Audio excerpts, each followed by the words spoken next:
बना रही हूँ आज आपके लिए बीफ रेशेदार हलीम और वो भी घर के मसाले से। तो सबसे पहले वेलकम है आपको मेरे चैनल पर।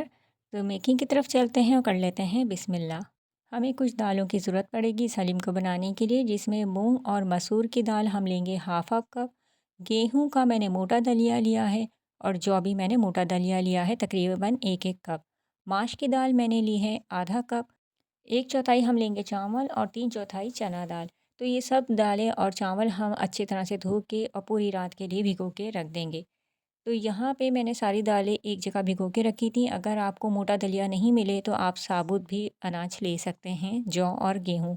तो नेक्स्ट डे आपने करना है, हस्बे ज़रूरत पानी लेना है एक भगोने में और सारी दालों और चावल को इसमें डाल देना है और फ्लेम आप मीडियम रखें। जैसे ही आप देखेंगे कि उबाल के साथ ही ये झाग ऊपर आ गए हैं, तो बस आपने इसको निकालते जाना है। जब तक दालें गल रही हैं हम गोश्त को भी गला लेंगे। मैंने यहाँ पे लिया है आधा किलो गोश्त और इसी आधा किलो गोश्त से हम बनाएंगे देग भर के हलीम। अमूमन हम गोश्त का एक बड़ा हिस्सा लेते हैं, लेकिन यहाँ मैंने थोड़ी मोटे मोटे टुकड़े कर लिए थे, यानी कि बोटी से थोड़ा बड़ा साइज़। हस्बे ज़रूरत पानी में हम इसको बॉयल करने के लिए रख देंगे। मैंने इसमें कोई लहसुन अदरक का पेस्ट वगैरह नहीं डाला। तो गोश्त गल जाए तो आप क्या करें कि इस पानी को फेंक सकते हैं। अब ले लेंगे एक और बर्तन और फिर हम इसमें डालेंगे तकरीबन 1 कप के बराबर कुकिंग ऑयल। इसमें मैंने 2 तेज़पत्ता डाला और 2 दालचीनी के छोटे टुकड़े और इसमें मैंने डाली हैं कुछ साबुत काली मिर्च, तकरीबन 10 से 11 अदद। हल्का सा इसको मैंने भूना है लो फ्लेम पर और इसके बाद मैंने 2 अदद दरमियाने साइज़ की प्याज को स्लाइस में कट करके इसमें डाला है। प्याज को हमने कर लेना है ब्राउन, लेकिन हमने इसको निकालना नहीं है, इसी में ही हमने इसकी ग्रेवी को तैयार करना है। हलीम में ऊपर से डालने के लिए प्याज को आप अलग से फ्राई कर सकते हैं। तो यहाँ पे गोश्त गल गया था, तो हमने इसमें ट्रांसफ़र कर दिया है।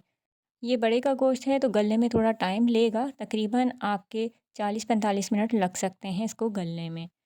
तो इसको आप बार बार चेक करते रहिएगा। तो यहाँ पे गोश्त गल के तैयार हो चुका था, तो हमने इसमें ट्रांसफ़र किया। इसके बाद अच्छे तरीके से इसको मिक्स किया, 3 से 4 मिनट मीडियम फ्लेम पे इसको भूना। फिर 2 चम्मच मैंने लहसुन अदरक के पेस्ट को डाल के गोश्त को अच्छे तरीके से इसके साथ भूना। भुनाई के बाद हम इसमें शामिल करेंगे हलीम मसाला। ये होममेड है और अगर आपके पास नहीं है तो आप बाज़ार का पैकेट इस्तेमाल कर सकते हैं।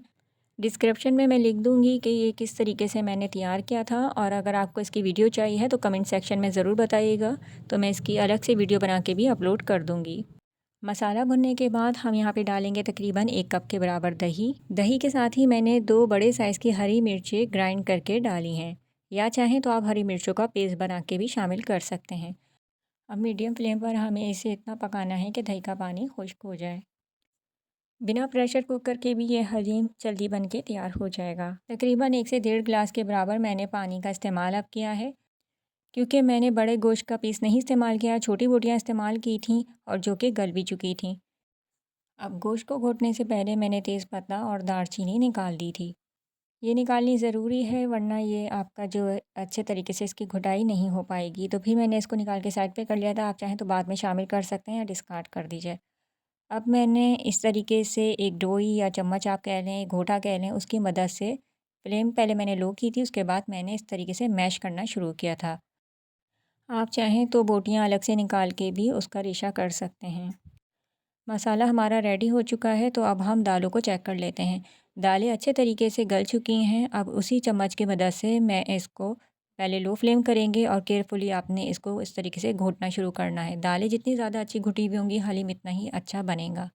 अब वो ग्रेवी जो हमारी रेडी हो चुकी थी, मसाला और गोश्त, वो हम इसमें शामिल कर देंगे।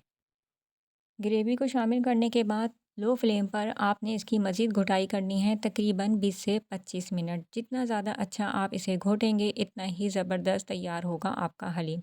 इस पॉइंट पर हम डाल देंगे नमक, आप अपने टेस्ट के मुताबिक डालिएगा।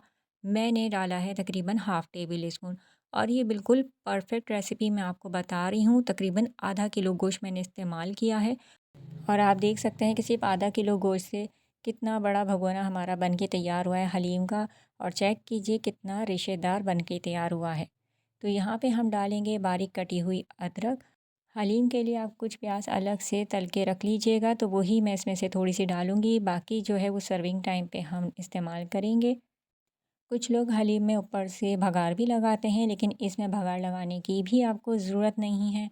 तो आपका ये हलीम बन के तैयार है। ज़बरदस्त सा, मज़ेदार सा बना के इसके घर भर की अपने रिश्तेदारों की दावत कीजिए। मुझे दुआओं में याद रखें। नेक्स्ट वीडियो तक अल्लाह हाफ़िज़। Don't forget subscribe my channel and hit the bell icon.